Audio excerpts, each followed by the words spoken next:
Assalamualaikum warahmatullahi wabarakatuh. Perkenalkan, saya Ananda Tinja Putri dan teman saya. Nama saya Salsabila Nandia Santika dengan NIM 362222401141 dengan nomor absen 29. Di sini kami akan mempresentasikan tentang hasil kerja kelompok kami mengenai perhitungan daya dukung pondasi tiang panjang pada pembangunan gedung pasca sarjana Universitas Muhammadiyah Malang. Yang pertama adalah latar belakang. Pondasi tiang panjang adalah batang yang relatif panjang dan langsing yang digunakan untuk menyalurkan beban pondasi melewati lapisan tanah dengan daya dukung rendah ke lapisan tanah yang mempunyai kapasitas daya dukung tinggi. Dalam pembangunan gedung bertingkat, khususnya gedung pasca sarjana Universitas Muhammadiyah Malang, salah satu aspek kritis yang harus diperhatikan adalah perencanaan daya dukung pondasi tiang panjang. Pondasi tiang panjang dipilih karena mampu menyalurkan beban bangunan ke lapisan tanah yang lebih dalam dan lebih stabil. Daya dukung tanah di lokasi pembangunan dapat diukur melalui berbagai metode, yaitu metode pengujian lapangan dan pengujian laboratorium.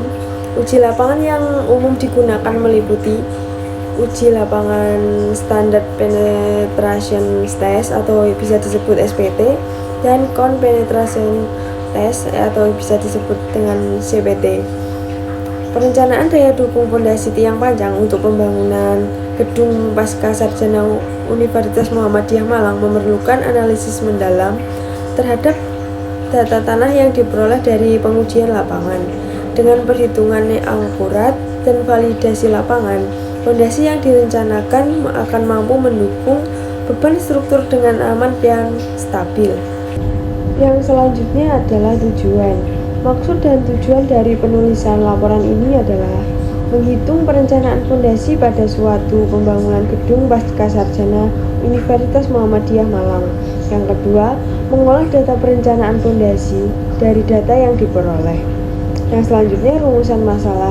Yang pertama, bagaimana daya dukung pondasi yang diperoleh dari hasil pengolahan data tanah pada pembangunan gedung pasca sarjana Universitas Muhammadiyah Malang. Yang kedua, berapa nilai daya dukung tiang panjang yang dihasilkan dari perencanaan pondasi tiang panjang?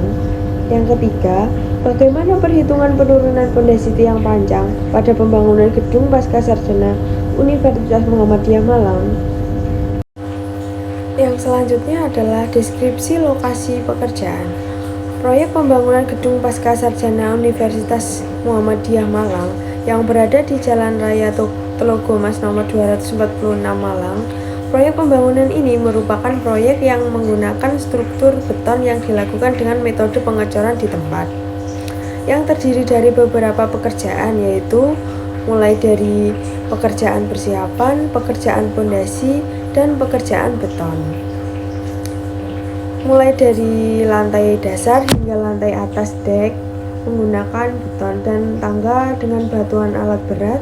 Gedung pasca sarjana Universitas Muhammadiyah Malang, gedung yang memiliki luas existing sebesar 1481,6 meter persegi.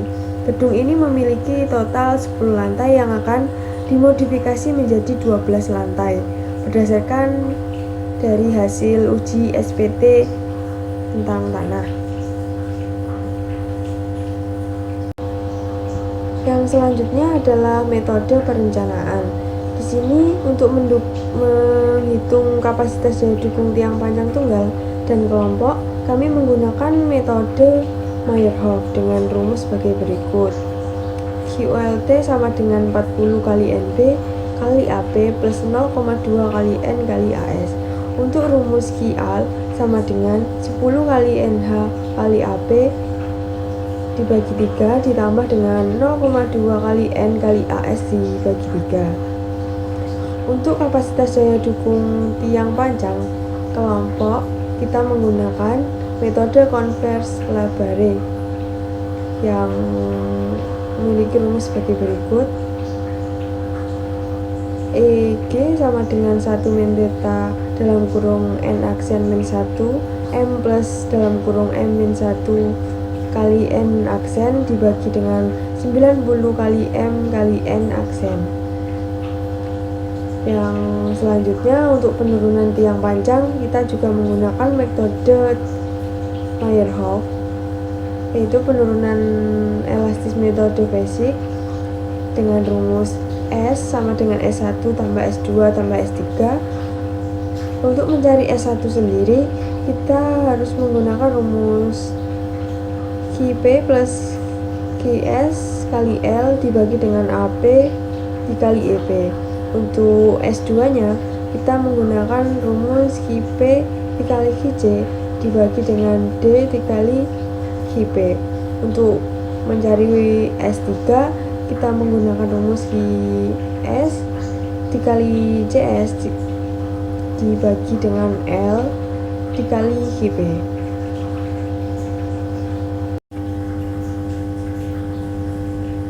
Yang selanjutnya adalah diagram flowchart yang berisi tentang tahapan-tahapan untuk perencanaan. Yang pertama kita mulai, lalu pengumpulan data tanah yang digunakan. Yang selanjutnya kita melakukan perhitungan daya dukung tiang tunggal, menghitung efisiensi terhadap tiang kelompok, dan yang terakhir perhitungan penurunan tiang. Dari beberapa 3 tahap tersebut terdapat juga diagram flowchartnya. Untuk yang selanjutnya hasil perencanaan akan dilanjutkan oleh teman saya Salsabila.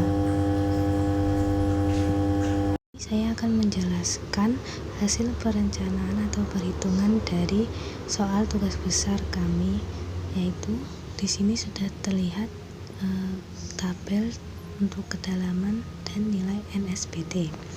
Kemudian kita mencari data-data, yaitu kedalaman 2400 cm, kemudian mencari diameter bore plate yaitu 600 mm, kemudian mencari penampang tiang AP dengan rumus 1/4 dikali Pi dikali D kuadrat menjadi 28,26 meter kuadrat. Kemudian mencari keliling penampang tiang P dengan rumus Pi dikali D, hasilnya 1,8 meter.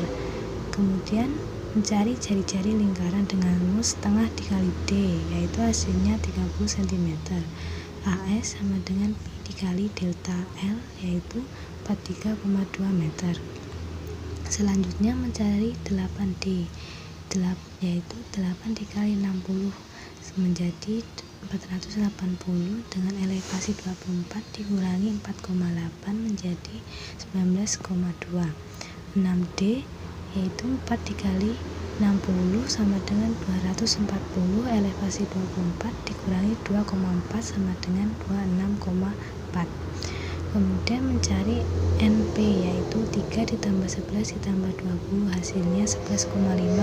Mencari N60 yaitu hasilnya 20,5. Kemudian tahanan ujung tiang atau QP sama dengan 4 dikali AB tiang dikali NP yang hasilnya 1299,96 ton. Kemudian mencari tahanan selimut tiang yaitu QS dengan rumus QS tiang sama dengan AS dikali N per 50 dengan N nilai rata-rata N SPT dibagi jumlah, yaitu dengan hasil 12,75. QS tiang 43,2 dikali 12,75 dibagi 50 hasilnya 11,16 ton.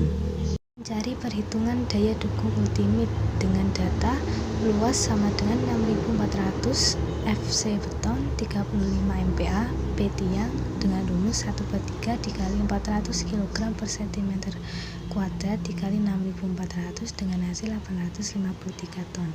Kemudian mencari kapasitas daya dukung ujung tiang panjang tunggal dengan QP 40 dikali NP dikali AP, NP nya 20, AP 28,26, kemudian QP 40 dikali 20 dikali 28,26 menjadi 22,60 ton. Kemudian mencari kapasitas daya dukung selimut tiang panjang tunggal dengan QS 0,2 dikali N dikali AS, N nya 12,75, AS 43,2, kemudian memasukkan rumus tadi yaitu 0,2 dikali 12,75 dikali 43,2 hasilnya 1010,16 ton.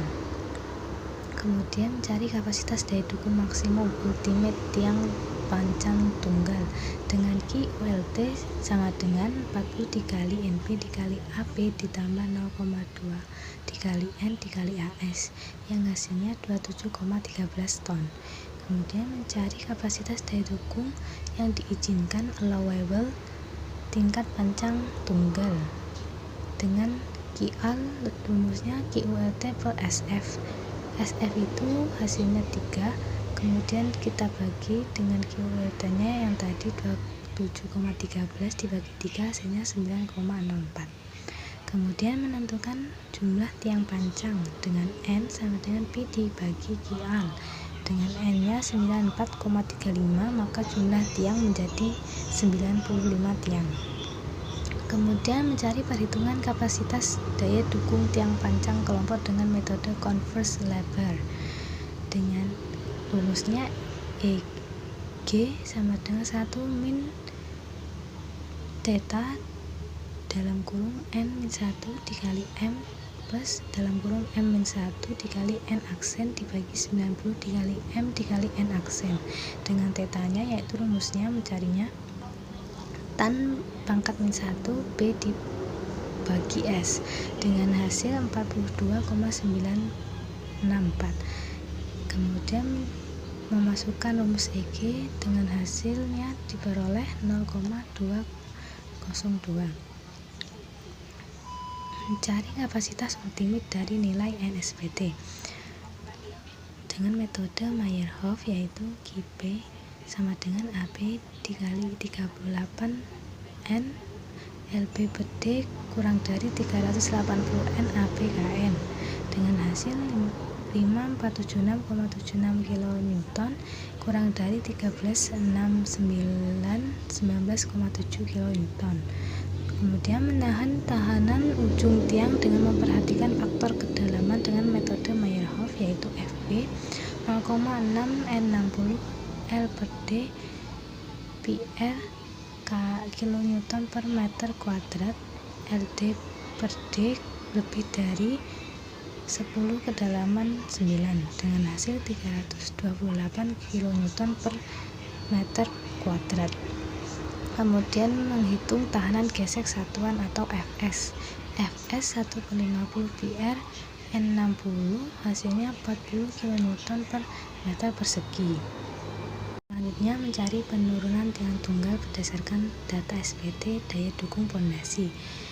Menghitung penurunan elastis tiang atau S1 dengan rumus QP ditambah QS dikali L dibagi AP dikali EP hasilnya 0,000468 meter. Modulus elastis tiang EP 4700 akar F aksen C dengan hasil 23664319 kN. Kemudian mencari penurunan pada ujung tiang akibat pembebanan S2 dengan rumus QP dikali CP dikali D dikali QP dengan hasil 0,1413 meter. QP sama dengan tekanan ujung batas tiang dengan rumus QP per AP sama dengan 460. Kemudian mencari penurunan tiang akibat beban yang tersalur sepanjang tiang S3 dengan rumus QS dikali CS dikali L dikali QP dengan hasil 0,0000934 dengan CS 0,93 ditambah 0,16 akar 24 dibagi 60 dikali 0,03 hasilnya 0,933 meter.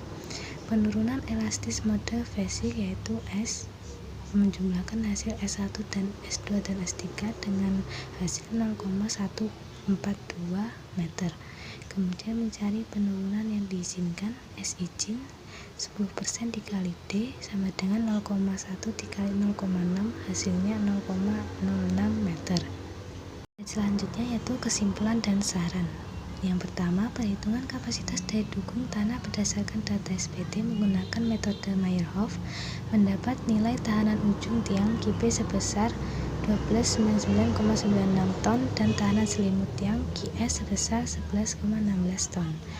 Yang kedua, perhitungan tiang panjang tunggal dan kelompok menurut metode Meyerhof kapasitas daya dukung maksimum ultimate tiang panjang tunggal atau QULT sebesar 27,13 ton dan perhitungan kapasitas daya dukung kelompok tiang panjang tunggal QG sebesar 173,47 ton. Yang ketiga, perhitungan penurunan elastis tiang tunggal berdasarkan data SPT daya dukung pondasi dengan mode Fasig sebesar 0,142 meter dan penurunan yang diizinkan sebesar 0,06 meter. Kemudian saran dalam merencanakan suatu pondasi tiang panjang untuk sebuah bangunan, baik bangunan gedung sederhana maupun bangunan tinggi atau bangunan lainnya yang beresiko tinggi, misalnya jembatan dan terowongan, supaya informasi awal perencanaan baik untuk akses di waktu pembangunan akan berlangsung atau sebagai informasi awal bagi perencana untuk merencanakan jenis pondasinya. Dalam perhitungan daya dukung izin tiang, panjang tunggal maupun kelompok berdasarkan data JPT sebaiknya digunakan metode Meyerhof. Sekian presentasi dari kami. Wassalamualaikum warahmatullahi wabarakatuh.